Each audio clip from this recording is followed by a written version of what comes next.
So welcome to what is maybe our 5th general body meeting of the semester. Noah, do you know off the top of your head? It's 4th or the 5th, but I guess it doesn't really matter. So if you haven't done it so far, do me a favor on your phone or on your laptop. Go to acmuc.org/c and check in. That's how we keep track of our attendance. That's how you're going to get voting rights and how you'll be eligible to go on our website. So that's important to do. Make sure you do that. And without further ado, we'll go ahead and get started. So, a quick heads up, just like all our meetings this semester, you're being recorded right there in the back. So if you're not okay with being recorded, we're going to have to ask you to leave.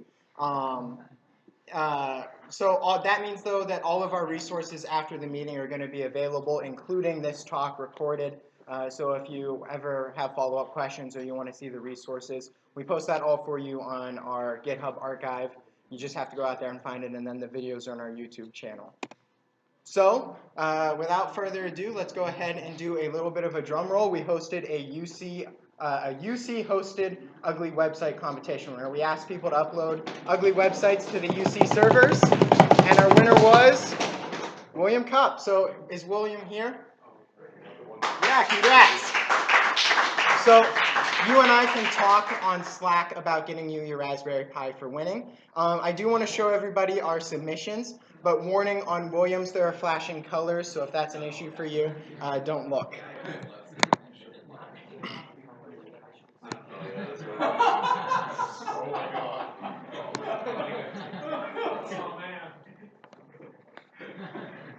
So, I won't spend too long on any of these, but that was one of our submissions.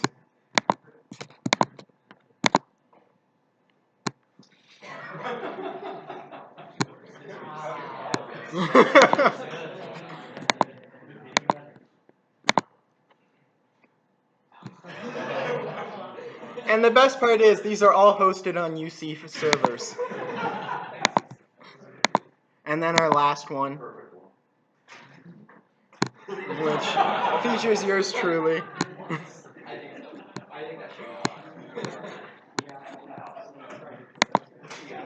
Hey, you back? All right. So that was our UC-hosted ugly website competition. William, we'll talk after the meeting or over Slack or over email about getting you your prize, all right? So if you heard me mention earlier that we have a membership portion on our website, that is at our acmuc.org. You can find our members and find our member listing. If you want to be on that, it's pretty darn simple. All you have to do is go to our GitHub link, click on the members directory, and you'll find all the instructions there, starting from even if you don't know Git. So we do have a requirement that you check into 2 meetings to be on our website, but if you do that, and then you go and you make a pull request to add yourself to our website, you can be immortalized on the ACM website. We offer academic services as ACM. That includes office hours, which is your chance to come talk to ACM exec about tests, about homework, or if you just want to hang out, work on some code, show off what you've been doing, or have talks about tech. That's what we're in there for. It's Rhodes 802A, which is, we call it the fishbowl, because it's all the glass windows into that little office space. And just knock on the window if you need us, and we don't realize you're there. That's Mondays 6 to 7 p.m. and Thursdays from 1 to 2 p.m. Slack, if you're here and you're not on Slack, you should definitely join. It's the way to communicate with other ACM at UC members. We post cool articles. We were wasting some GWIDs earlier today. We link to job opportunities. A lot of the times I get job opportunities from people that want to connect with ACM members, and I don't send those out over email. I post them in our Slack. So if you want the opportunity to connect, and not only with other members, but with people for looking for ACM members for positions, this is how you do it. Our code of conduct still applies on our Slack, and it's pretty darn cool to be able to chat with everybody and see different tech news. So we've got ICPC coming up this end of this month. So if you haven't signed up for it, it's unfortunately too late, but we are also looking for volunteers. So if you're interested in volunteering, it unfortunately doesn't count for Cincinnati hours. We might be okay on Friday, but we'll need 1 or 2 people for Saturday. Basically what you're going to do is you're going to babysit the different computer labs while they compete and make sure nobody's cheating. For the most part, you're free to work on homework or whatever you want to do. We just need somebody in the room making sure nobody's cheating. It's very low difficulty, and you also get free food during the event. So it's morning to mid-afternoon of Saturday, October 28th. And we might, if there was one person that was interested in the evening of Friday. The way you'll do that is you can either email me at lewis2ku, my email is on acm@uc.org, or you can talk to me after the meeting, or even message me on Slack. So I want to mention Hacktoberfest because it's a cool way to get involved in the open source community. So if you haven't heard of Hacktoberfest, it's this collaborative event put on by DigitalOcean. They are a cloud hosting company where they encourage people to go out and submit 4 pull requests on GitHub. So if you came to our GitHub workshop, you are familiar with GitHub and using Git. And all you have to do is go out there, find something you want to contribute to. It could be something big like Firefox. It could be something as small as your buddy's personal project. Find something that needs improvement. Maybe it's a typo in documentation. Maybe it's a slight error in the code, and make that improvement. If you make 4 pull requests during the month of October and you've signed up, DigitalOcean will send you a t-shirt and also some swag and stickers. Yeah, Dom? Did you say Firefox? I did. It's open source, right? Yeah, but on Mozilla, so you could make I thought Mozilla was on. Okay, so all right, so you cannot submit a pull request to Firefox for this, unfortunately. Yeah. If you haven't added yourself to the website, this is a great Yeah. opportunity to make a pull request. That's true. Adding yourself to the website, even though it serves you, still counts for this. So that's a good call, Isaiah. So I want to welcome 2 engineers, analysts from Astronomer. The first is Faraj. If you raise your hand, he's going to be giving a talk in a second. And I'll let you introduce yourself when you come up. And then we also have Taylor here. So they are both some pretty cool guys, and they're going to talk a little bit about data analytics. Before I hand it over to them, I want to mention that our next meeting is Thursday, October 26th, and it looks like what I put in was our next topic got cut off. We're probably going to do a competitive programming meeting. So we're going to come in here and we're going to do, for those of you who are competing in ICPC, some practice problems. If you are not competing in ICPC, we're going to do some competitive programming problems that, like you might see on HackerRank and things like that. Talk about how to approach these problems and how to solve them for different algorithm competitions and things like that. So that's what our next meeting is going to be. And that, I believe, is all I have. So I don't know which one of you is speaking first or if you're speaking at the same time. rock, paper, scissors. Sure. Yeah. Wait, so winner going first or second? Winner Oh, got it. Alright, rock, paper, scissors, set. Wait, you said it's shoot or said shoot? Reset. Alright, rock, paper, scissors, shoot. Yeah. Rock, paper, scissors, shoot. Rock, paper, scissors, shoot. Rock, paper, scissors, shoot. Alright, you can go first. All right. So if you haven't checked in, acm@uc.org/c. Taylor, I'm going to leave my laptop up here because we're recording audio on it. That doesn't get very good audio for us, but you can otherwise ignore it. And so how about a round of applause for Taylor, guys?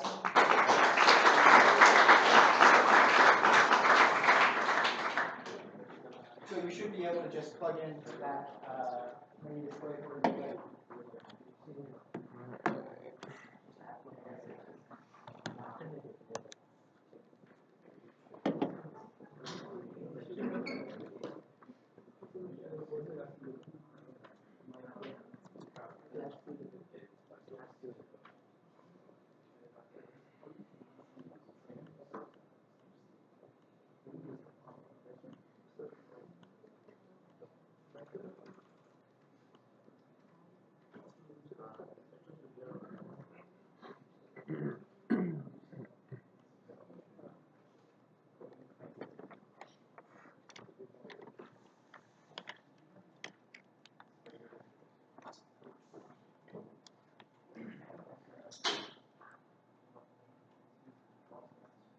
And also, if you want more pizza, grab pizza while we're setting up too.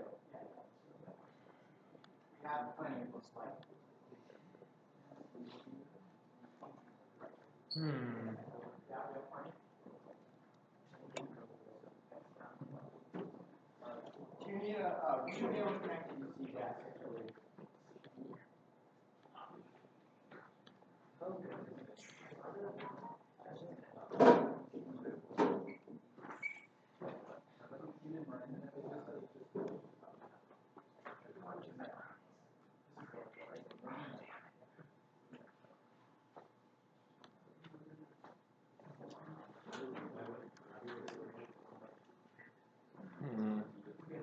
know what this? No, I haven't. If it doesn't work, I can try sending you into mine. You just need to get shit. Yeah? Oh, type that. It works.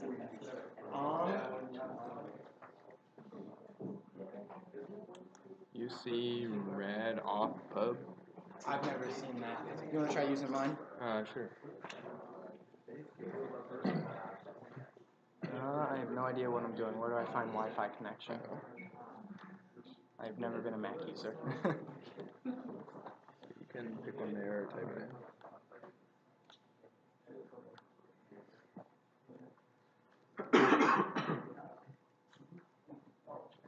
How do I use numbers? Oh, my 1 through 5 key are broken right now. So if it's 1 through 5, use Oh man. that. Alright, then we're going to take this off the screen while I type my password. That's a good idea. Got a new MacBook, I haven't moved my stuff yet. Alright.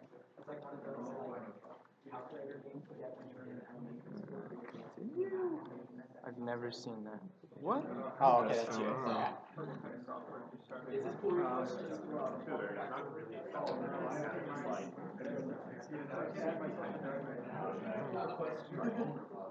my first year in college, first off. So this started off as Oh, really kind of like a little bit of stuff. Hey, You guys Dom. have to have software on You your should- laptops or something? For the Wi-Fi, oh, I guess he has a Mac too. Any idea what's going on here? Especially early stage. So you put in your username and password? Yeah. You guys, no, tether? it might have just worked. Oh. Oh, cool. Hey, cool. Successful. Awesome. Thanks.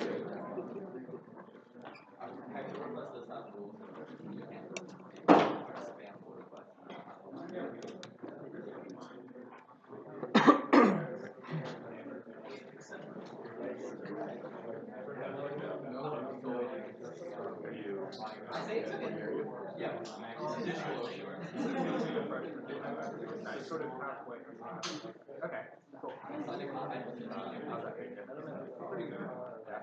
Yeah. We're running to start with. That's fine. Yeah. For sure. Definitely gonna learn more there than class.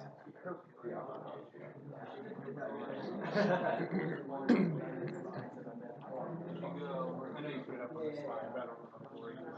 I went to school in Boston College. Okay, we are set up. Like math.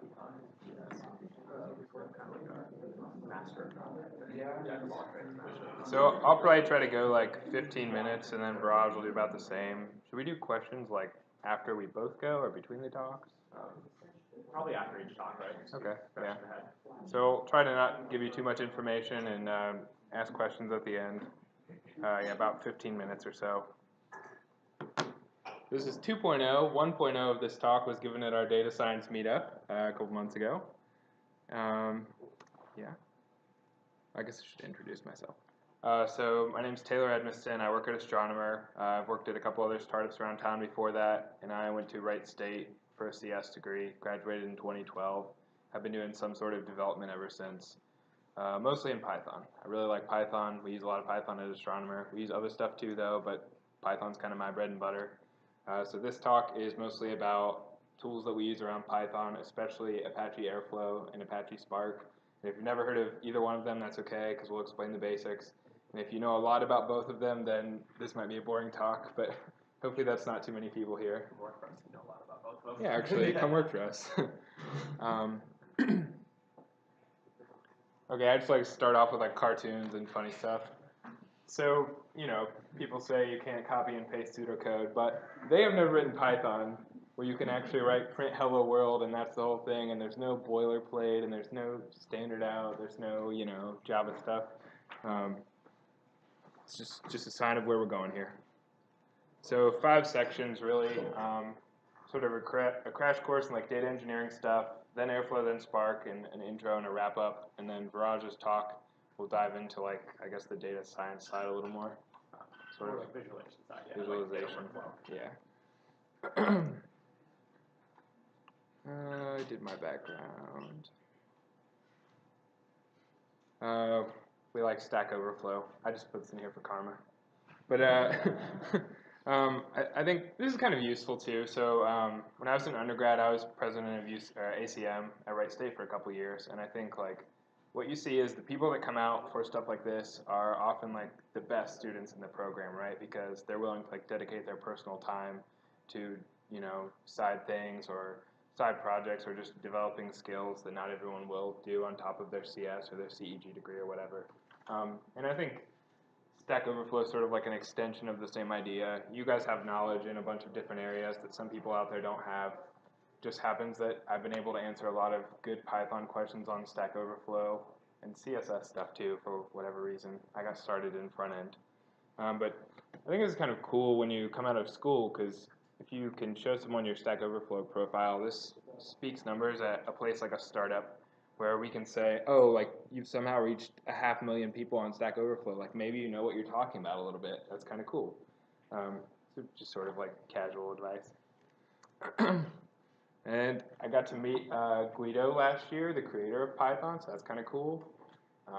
That was at PyCon, actually it was 2015. Just kind of kicking it all off. I know that's not how you say his name, but that's the Americanized way, and he's accepted everyone says it wrong, so yeah.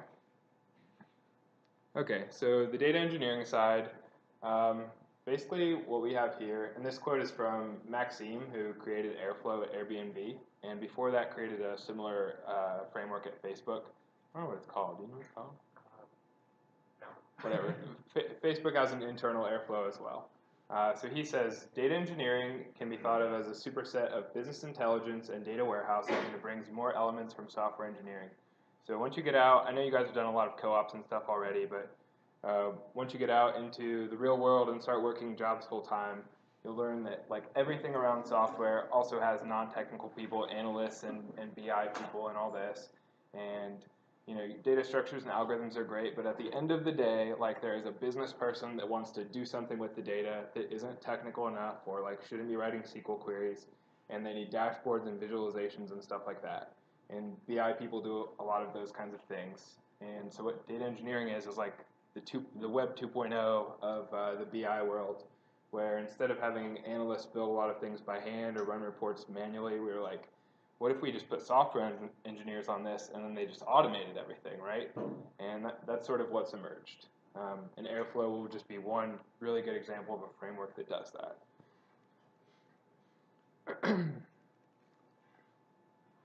Oops. So the idea of a data engineer is sort of this right in between a BI person and a software engineer, and the role didn't really exist 5 years ago. It's sort of changing because the volume of data companies are capturing keeps going up and up, and the volume of data they're capturing is going up because one, like clickstream events, everyone is tracking everything you do everywhere. You know that. You click around like Facebook or Reddit or any of these sites, every button click, every page flip, and hopefully they're using that data to do something, either you know, make the experience better for you or target you with better ads or something like that. But basically the volume of data has exploded, so now we have this role in between those two, where you're like you have the business analyst understanding, but you have enough tech skills to be dangerous. And it's just an interesting role. You don't see it too much in companies here. It's really popular out on the West Coast though, and we think the trend will come back. And Astronomer is sort of setting up for that.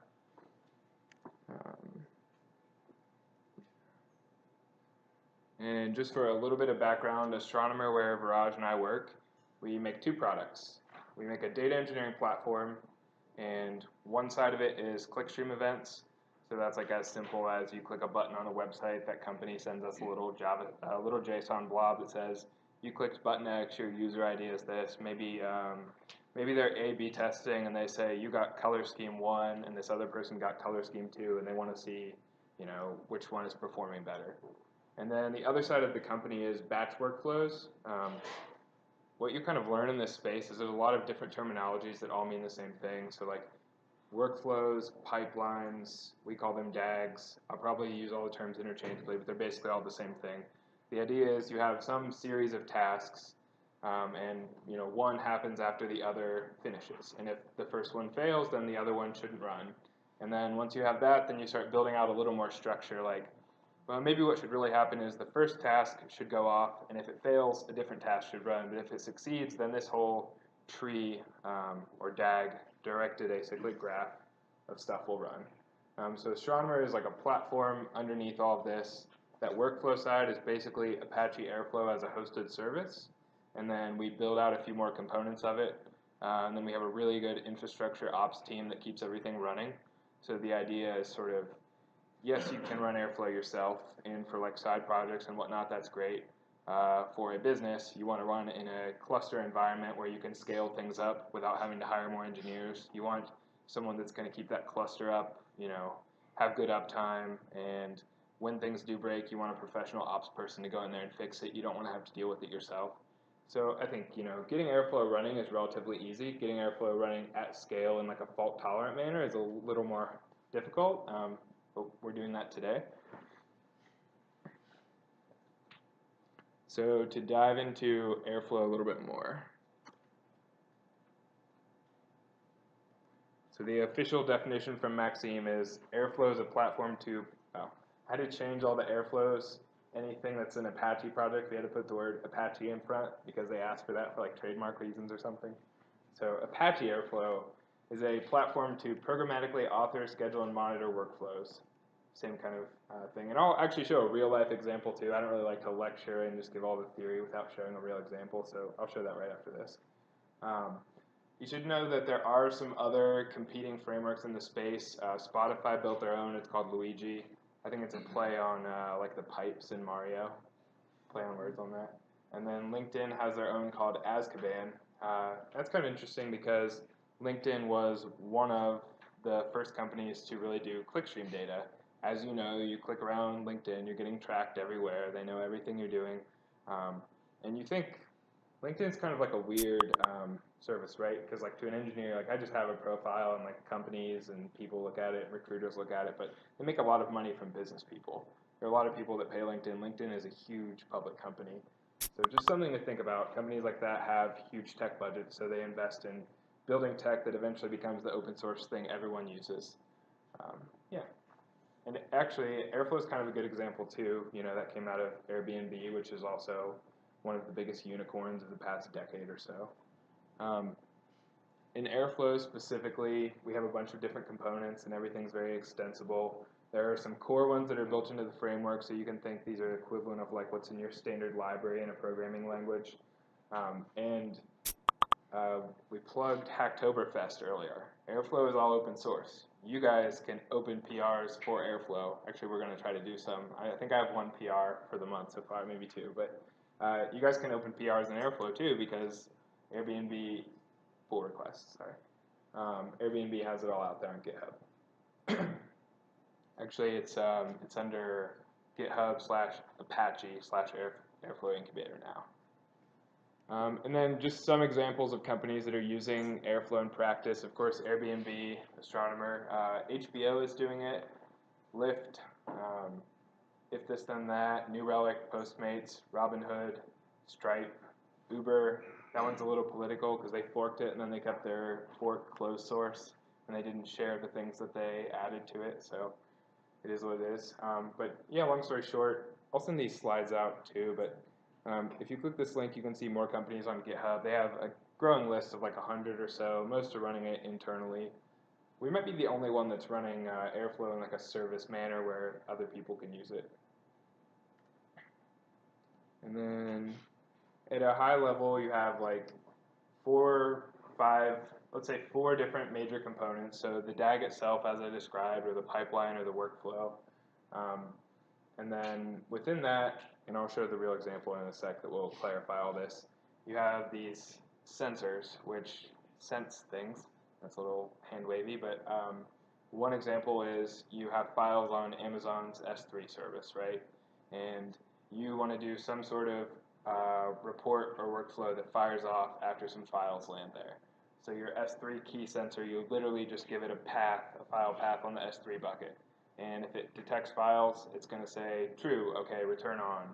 And if it doesn't detect files, it's going to crash and it's going to say, nope, nothing here, move along.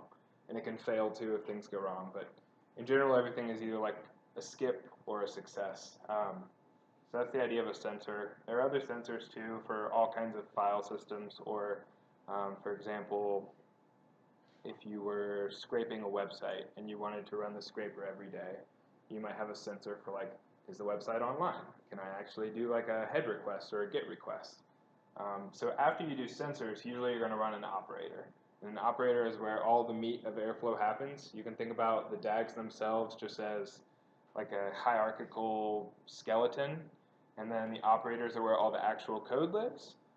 There are tons of, like dozens of examples, but two of the most popular ones that we use all the time are the Python operator.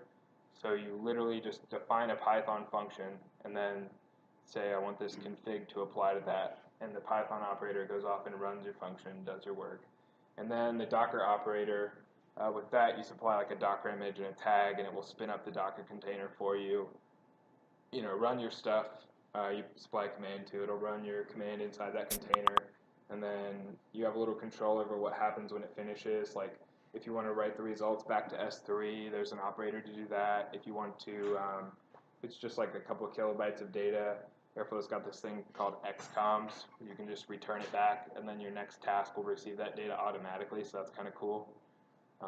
And then underneath the operators, you might be thinking so far, that's cool, but like, what do the operators really do? Because like I have to write all of my own code anyways. Behind the scenes, every operator uses a hook, and the hooks are where the bulk of the work happens, sort of. You can come in if you want. You're good. So, for example, the S3 hook is a wrapper around Bodo, which is the most popular Python library for working with AWS. But basically, you can have a hook for whatever you want. Like very abstractly, the hook is going to wrap some sort of service or client, or if there's ideally there's a library for that service, and you'll just wrap the library. And then you interact with the hook, and the hook does method calls on the library to do whatever you want to do. Like let's say, get a file from S3, put a file from S3, that kind of stuff. You guys can come in if you want. You don't have to be like door hangers. There's pizza still. Another cool one is the HTTP hook. So that's just an abstraction around. If you know Python, everyone uses Kenneth Wright's library called requests.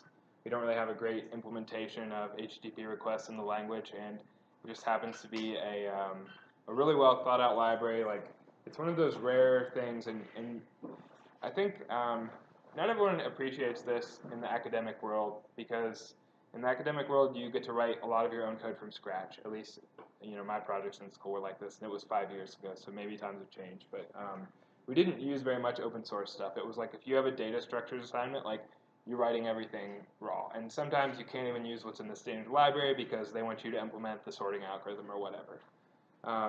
In the real world, everyone wants things done really fast. So you end up using standard libraries for everything.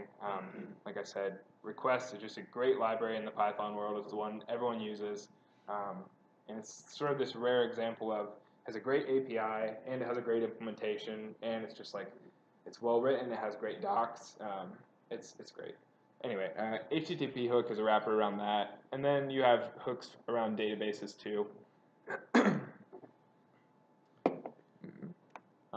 The executor part is what actually runs the whole thing. So Airflow has a scheduler at its core, sort of like how your computer has a scheduler. And the executor is what decides, hey, I have these tasks that should run, and every one of these DAGs is on a certain schedule. Usually it's something like run once a day or run once an hour, but it's basically a wrapper around a cron schedule. So you can go crazy if you want. You know, you could run it every second. It might blow up, but like you could run, you know, irregular timestamps or very weird cron schedules. If you have a certain thing, you only want it to fire on like, you know, the third Wednesday of the month every other year or whatever. You can do anything you want with the schedule. And the executor will deal with like parsing that and allocating it. And you might think, the executor doesn't really seem like it matters because like I could just run it myself. I can just python foo.py. And that's true in an environment on your computer, but when you get into this setup like what we have, where you're running on a cluster, the Mesos cluster has a bunch of nodes, right? and it wants to distribute tasks among the nodes. And you don't always know what the load on the various machines looks like. One machine might have like a really intense workflow. It's processing some big batch for a customer, and it's 80% full. Then we might have a few that have 10%. So like Airflow isn't the right tool to figure out how to allocate, based on the availability in the cluster. So we wrote a custom executor that does that with Mesos and DCOS. Yeah. And then these last few DAG runs, tasks, and task instances are basically just when you actually run the DAG, this is like an instantiation of a DAG, and then a task is like an instantiation of an operator. And then this is confusing because they also have one called task instance, but this is like the task as defined in the instantiated DAG, and this is like the task as defined in a DAG run. So for a real life example, this is our production app. This basically lets you add a bunch of sources. This is our real life prod, by the way. Try to zoom out so you can see. It didn't really work. On the left-hand side, you can see sources of events. So I talked about clickstream events. So these are things that are spitting events out. And then on the right-hand side, you can see destinations. So Astronomer has a lot, and there are more too. So we have like Google Analytics, Mixed Panel, Intercom, for example. Redshift down here is a popular data warehouse. It's sort of like a fork of Postgres, but a little more than that. And then you can add destinations. I'm not going to do this because this is actually real prod, like I said. But anyway, so this is what kicks off the flow of events. And eventually for us, our clickstream events end up in S3. And when they end up in S3, we have a service that picks them up and processes them and eventually puts them into a Redshift. It does a little bit of transformation too, but I won't get into the gory details. But ask me afterwards if you want. So this is an example of what that clickstream DAG looks like. And maybe I should start off with a more basic example before we dive in. A short DAG, this is like a trivial DAG. We actually run this in production every day. You can see I really wrote it. So what this one does, this is what defining and instantiating a DAG looks like. And this is, this is closed source. This should be open source, but we have a lot of open source repos. So you can actually like go on our GitHub and browse our code, and then you can be like, oh, there's this dumb bug in your Python code, and you can send us a PR if you want a pull request. Yeah, we have a lot of open source repos. So this one, it's just a DAG that runs every day, and then over in Slack, we have an alert bot, and my alert bot fires just to show that our alert system is still working. So if something goes bad, I'll get notified in Slack or whatever, and when everything's good, it just does this little hey text. So this one runs every day, and then nothing fancy there. And then the Python operators, this is the meat of like actually defining and using one. You give it a Python callable function, and then you say, oh, there's some other parameters you can set, like 20 different ones or so, but basically I'll let it run for X amount of time is a common one. And then the priority is kind of interesting. So once you get into any environment like this where you're running a bunch of different competing workloads, you have to have some sense of like, sort of like how the scheduler on your computer has an idea of like, the kernel is more important than like Spotify, right? Or like Chrome staying alive is more important than like one website crashing. So you sort of have to have a similar thing here where you give Airflow an indication of what should get priority when not everything can run at the same time, which always happens. That's what the priority weight is. And then the actual code is really just this literally one function. It just raises an exception, and Airflow, if you raise an exception, it triggers an email, so we've got that configured. And then the Slack bot is the email recipient, so yeah, it's kind of cool. Simple example. And then back into our real stuff. So if I zoom way out for a second, you can see this is kind of a complicated, it's not a complicated DAG, it's just a long DAG, but I'll say at the top half. So the first thing it does when it kicks off, just have a dummy task that starts, and then we do redshift pooling. If you haven't done like connection pooling before, the idea is, hey, this customer's redshift database instance can handle 50 connections at once. Well, we could throw thousands of connections at it, but it will slow everything down for everyone else, and customers don't like that. So we pool, so we say, hey, no matter how many DAGs I'm running for this customer, only take 5 of their redshift connections ever. And that's the idea of a connection pool, and it's pretty cool because like you don't have to change anything about the rest of your code. Yeah, so we pool the redshift connections, and that just makes sure the pool exists, and if not, creates it. And then as an example of an event that fires off, this is a page event, so that means someone on the Astronomer app, this is the DAG running for the app I just showed you, someone on this app clicked something that triggered a page change like that. So after that fires, it's green, so that means it did find files on S3, and then it will actually do the copy to Redshift, so you can see my logs here. It's actually a lot of logs, but at the very bottom, you'll see something like Redshift copy succeeded. Oh, saved 18 records to Redshift. Cool, okay. So that's the general idea, and I'll share the slides so you can see more links too. Not really going to dive into any of the other DAGs right now, already a little over on time. So that's about it for Airflow. And then Spark is a little bit different. Spark is this idea of, so streaming came out and that got popular, and then someone, I don't really know what company it came out of, but the MapReduce idea, maybe that was a Google one or Yahoo. MapReduce became popular as a paradigm for doing this style of programming where you can run efficiently at scale as long as you accept, writing your code in this particular style. But then it turned out that that style was like really constraining, and not everyone wants to write like MapReduce style code or like run on a Hadoop cluster. So Spark is like, well, what if we could run arbitrary code? What if I could define my functions however I wanted, and not everything just had to be a transformation of these to these and a reduction from 5 to 1 or whatever. So Spark is really, really cool. Personally, I think it's extremely hard to use. Just curious, has anyone used Spark before? Like as a demo or anything? No, okay. What about Airflow? Anyone even like checked out the website or heard of it? Okay, Noah gets a point.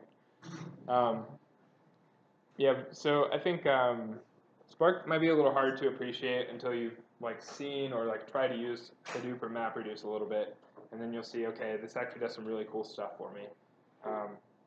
So the basic idea of Spark, the most important part, if you take away nothing but these 10 seconds, resilient distributed data sets, RDDs, you have your data structure in Spark memory, and it distributes it across the memory of the cluster. So this is kind of this neat idea of, I don't have to do anything special in my code, but my Python code can run in parallel on these 10 machines, and everything will just work. That's like a little hand wavy. It doesn't just work. It takes some effort. The partitioning is actually challenging, but the general idea is it does make highly parallelized computing a lot simpler. So we use this for taking clickstream events. So let's say that your business sends me 10,000 clickstream events in an hour. At the very front of our stack, we have a Lambda function on AWS that grabs the events and puts them in a Kinesis stream. And we have like an enterprise version of this product too, where we use slightly different tech, like if you've heard of Kafka or something like that. But in general, the events come through. Spark streaming is a cool thing we do where we microbatch them. So we'll grab all the events over, let's say, a 10-second window. So instead of writing, let's say there were 1,000 events in 10 seconds. Instead of writing 1,000 files to S3, we microbatch them into one because it's a lot more efficient to write, one file that's like 10 or 20 kilobytes versus 1,000 different files. Something you will see when you start highly parallelizing stuff is that the amount of data or the amount of computation isn't the bottleneck. It's like always the network. It's always the network. And especially when you're going into someone's external system, like Amazon's cloud. I'm going to skip over the rest of the Spark detail for the sake of time, but it is in the docs.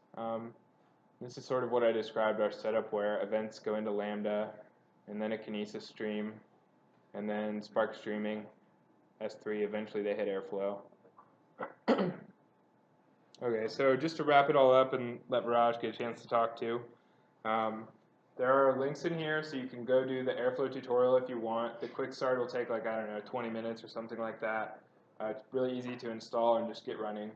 And then we did a blog post with Maxime, so this is kind of cool if you just want to read like a 5-minute Medium post, literally with the guy who wrote the framework, and just understand what's going on in his head and why he thinks it was an important thing to write and all that. And then similar examples for Spark. We do our Spark in Python, but its regular language is Scala. So if you want to write Scala or know how to write Scala, awesome. Otherwise, you can write Python or Java, and it's a wrapper for that. We also have a page where we talk about our open source projects a little bit, or you can just look at GitHub. And then you can connect with me on any of the sites you want to. Again, we'll share the link to this doc with you guys. If you send like a LinkedIn request or something, just put UC ACM and I'll get it. Yeah, so that's about it. I think that's the end of the core talk. I think I went way over on time, so I kind of want to make sure Viraj gets to talk, and then maybe we'll do Q&A after that if there are still questions. But thank you.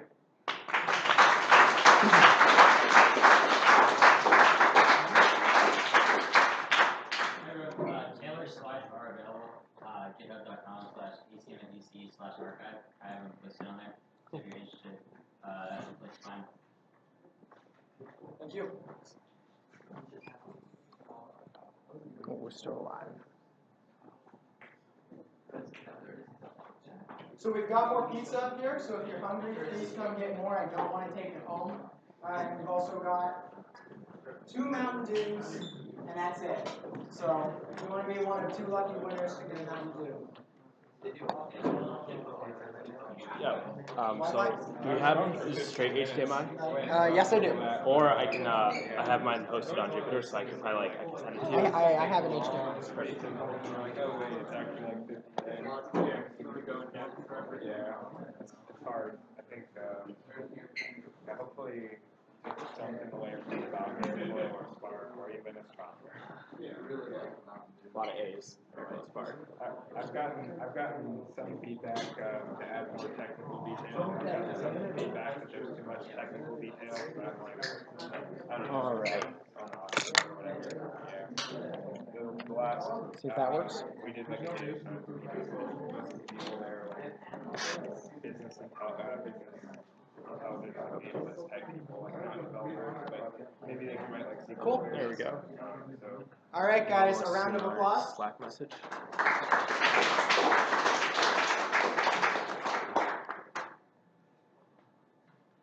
Oh, where'd that go?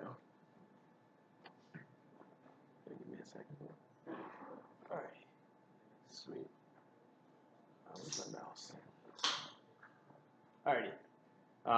So I probably should have done some intro stuff and any of that like Taylor did, so you're going to have to bear with me.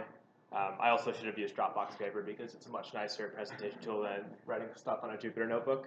But once again, I love Jupyter. Nothing wrong against it. Should not be used for presentations. That's on me.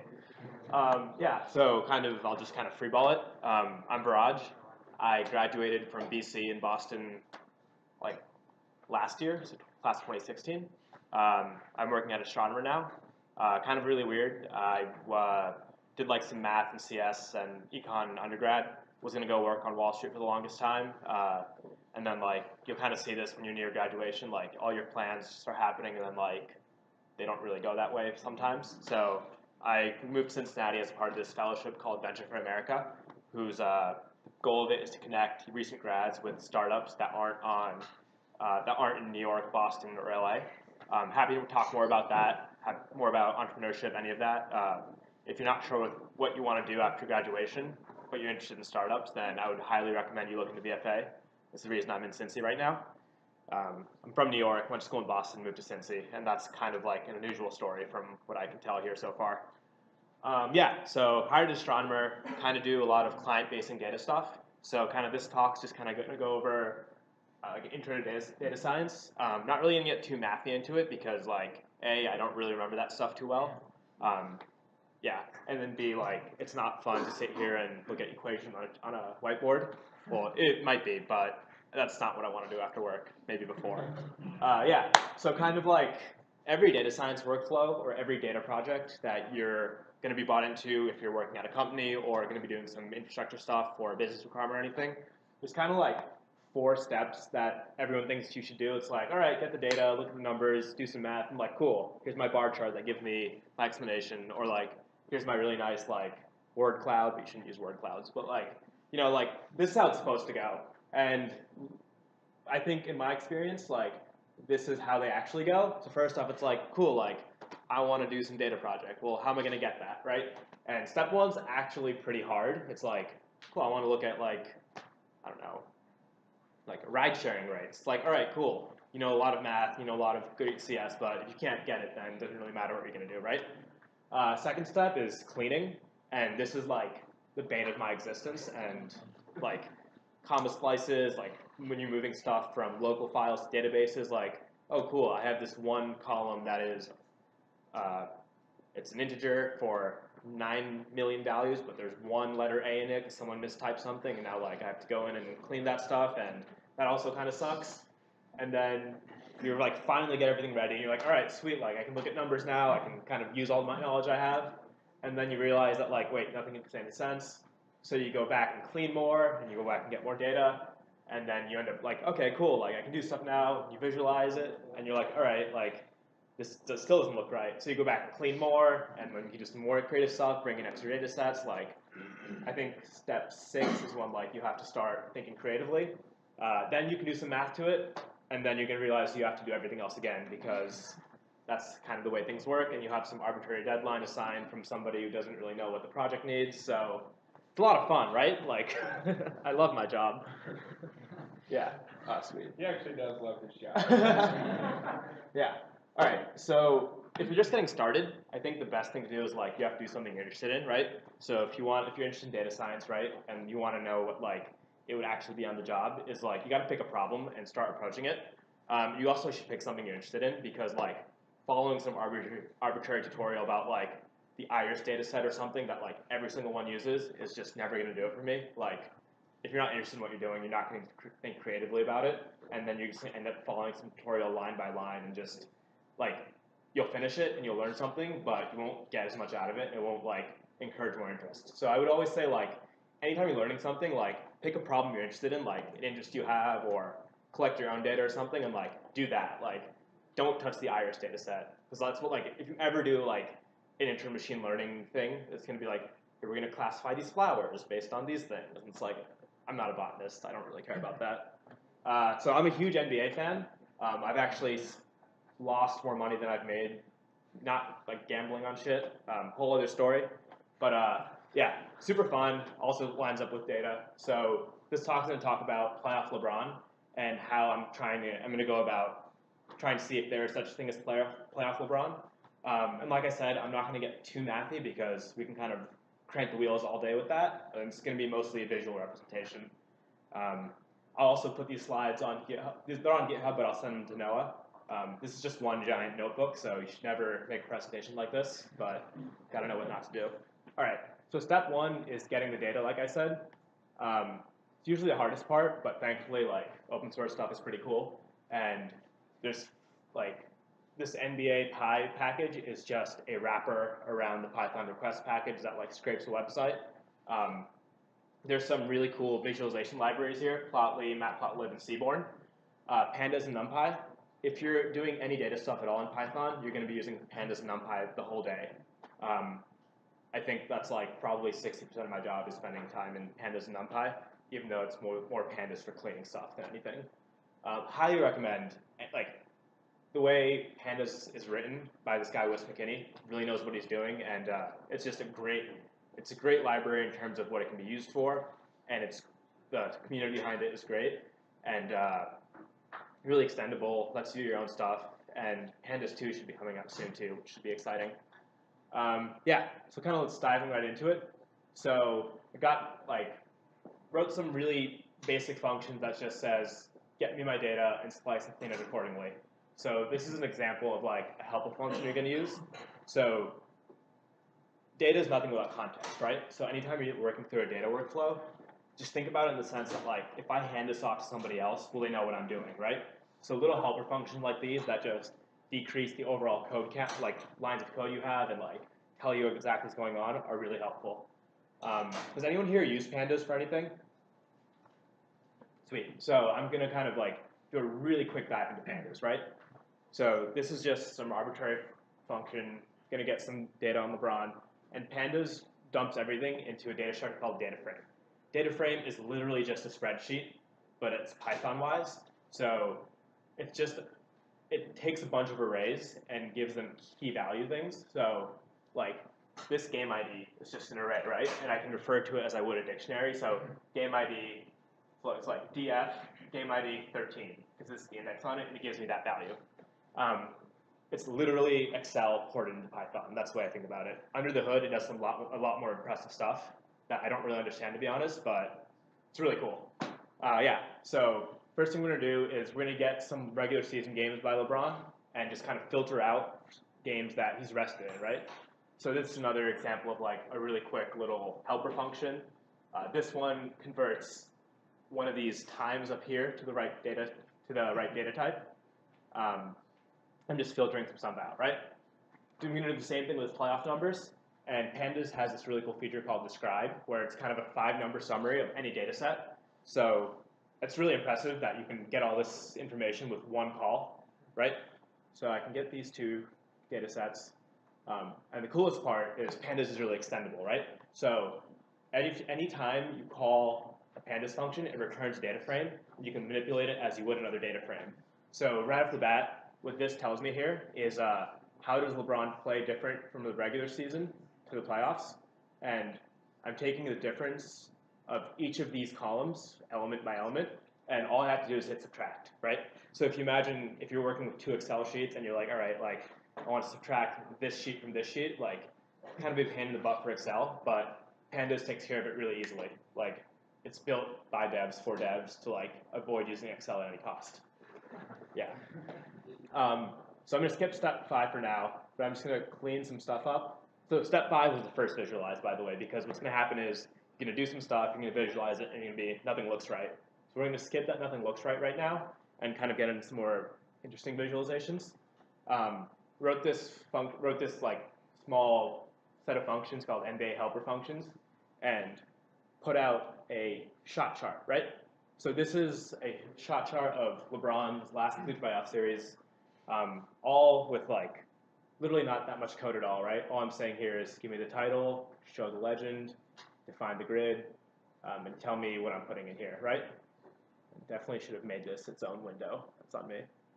Yeah, so this is pretty cool. And Plotly is a Python wrapper around a JavaScript visualization library called D3. So without doing any JavaScript, you can like make these really interactive graphs and stuff and zoom in, zoom out. They're also open source, which is really cool. Really love Plotly. Highly recommend, like, if you're trying to like show off something for a resume or like technical like a work sample, make all your visualizations from Plotly, because when somebody scrolls over something and you see like a zoom or something like that, it just looks super impressive. Yep. And then doing the same thing with the other one, right? So you can't really see side by side, but this is his regular season, and these are the playoffs. Actually, I wonder if I open a new tab up here and I can post this. Here. I've used these side by side. Oh, that's a spoiler. All right, whatever. That's not going to work. Yeah, so this would look much better if it was side by side. All right, so you see these 2 shot charts, right? And you're like, oh, that's super interesting, but it doesn't really tell you anything, because when you're trying to make effective visualizations, they can't be overwhelming, right? Like there could very well be some deep conclusion hidden in here, especially when you compare them side by side, but there's just way too much going on here, right? Like it's not going to tell you anything useful. And even harder than that, it would be hard to communicate anything useful just by giving this, right? So then you have to go back and say, all right, well, I need to visualize the same thing some other way. So this is something, all right, so we can do some math now. So does anyone here know what a bin statistic is? Two-dimensional bin statistic? It's literally just a histogram, right? So a frequency counter, but in 2 dimensions instead of 1. So it can be applied really nicely to something like a court, because you can split it up into grids. Now you have a histogram over the grid, right? So it's like overlaying a heat map onto some arbitrary shape. Super helpful, right? Because now I can get a sense of like, if the this is the red area, is his probability of making a shot, right? So it's like, all right, he's really good at this piece, he's not so good at that piece, and this is more helpful, but it's still not everything we need, right? I can look at this and figure out where I should investigate more, but it's not going to give me an answer yet. Did this for regular season and playoff season, and didn't really get much. So then we can use another Viz library called matplotlib and look at it this way. So same data as before, right? But what I added was these histograms on the top and the right, so we can see the same thing in a different way, right? Right up here, you know that the area by the basket is active, but you can't really see it relative to other areas. And this right here, with the histograms overlaid on the x and y axis, like, it screams activity in the middle and lack of activity in the corners, right? So taking the same information you have and just showing it a little differently actually adds a lot of value, because now my eye is immediately drawn towards that middle region right there. Then kind of threw a little distribution curve on there. I don't remember why I did that, but there was a good reason for it. So, like, once again, with most of these, you're not really looking for an answer or anything. You're just trying to figure out, hey, where should I keep looking, you know? Like, any data project is really iterative, especially when you're just kind of freeballing it. It's like, the hard part isn't answering your question, it's actually asking the right question. And through different visualizations and different representations of the same data, you get a better sense of what questions you should be asking. All right, so now that we know a little more what to ask, so from this, what I saw was a lot of activity in the middle, not so much on the outside, particularly near the top of the key, right around here. So I did something called a kernel density estimation. What that kind of does is it attempts to make a smooth function out of some random probability distribution. So essentially what it's doing, it's saying, like, given this visualization, this 2D grid, like, what are the hot zones relative to the rest of it, right? So the math says during the regular season, the average shot by LeBron is going to be kind of where this contour map goes, which kind of makes sense because he's a really big guy, strong guy, he can get to the basket pretty well, right? And once again here, we have your histograms on the x and y axis. That's telling us a lot. We have the shot chart itself, and then we have the stuff in the middle. So the conclusion here is really strong that, like, hey, there's a lot of stuff going on over there, like, that's where I should keep looking. Comparing that with his playoff chart, it's almost exactly the same, right? So I said the purpose of this was, like, is LeBron different in the playoffs, right? And based only off this, the conclusion you come to is like, hey, he actually plays really similarly, right? Which is impressive in its own right, especially if you're a basketball fan, because if you can play the same game you do during the 82-game stretch that's the season as you can in the playoffs, like, playoffs are a different animal, right? So that's impressive in its own right, and, like, if I ended right there, like, that would be a satisfying conclusion for me. And then I kindly jerry-rigged it a little bit and said, like, all right, like, what if I just compare fourth quarters, assuming fourth quarters are important, right? And said, is there any difference in that? So this is the regular season last 4 years, fourth quarters, and this area in the middle is still very active. We see some more activity over here, this left side three-point shot, right? I also added his face here because that would look a little better, but yeah, it's also got to keep it interesting and got to keep yourself sane. That's interesting. And then I ran the same thing for himself in the fourth quarter of the last 3 playoff series, and our KDE, our kernel density estimator, says that there's a lot more activity right in this kind of left key area, right? So based off of this, I can say that the difference between regular season LeBron and playoff LeBron is in the fourth quarter, he operates a lot more from that left key than he does without.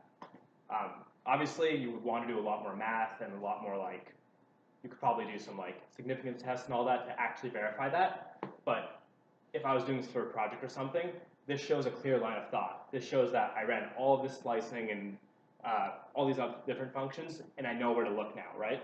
And anytime you're doing any sort of data investigation project, you need to keep that logical line of thought going, right? And visualizations are a great way to communicate that with someone else, because if you're just running a bunch of code and looking at a bunch of numbers, it'll make sense to you, but it'll be really hard to pass it off to someone else. So any sort of fun visualization like this makes it really easy to communicate, makes it more fun to talk about, and makes it like, let someone else take their own spin on it, right? Like, I'm looking at these and I get that left key as my conclusion, right?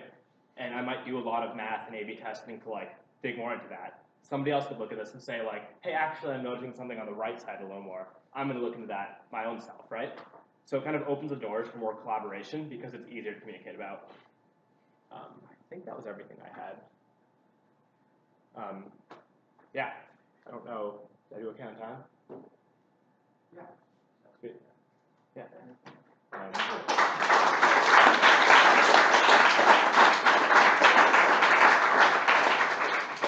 You guys okay fielding questions if anybody has one? Yeah. Questions for either Taylor or Raj?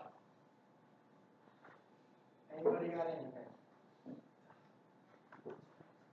So I look at your graph, and everything is just like the top half, or like half the court. And I'm wondering how you account for when he shoots over the halfway line. Yeah, It should be so 3/4 across.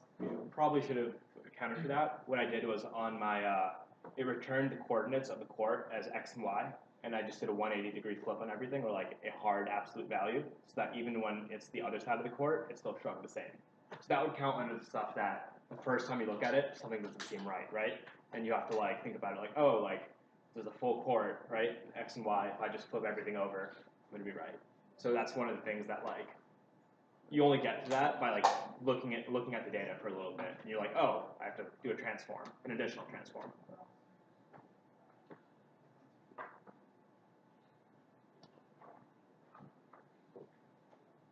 All right, well, if there are no more questions, let's thank them again for giving up their Thursday night to come talk to us.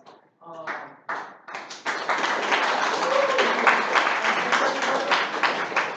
you want to go up and talk to them one-on-one, you can do that. I assume you guys are okay sticking around for a couple minutes. Otherwise, thank you for coming out, and enjoy the rest of your week, everybody.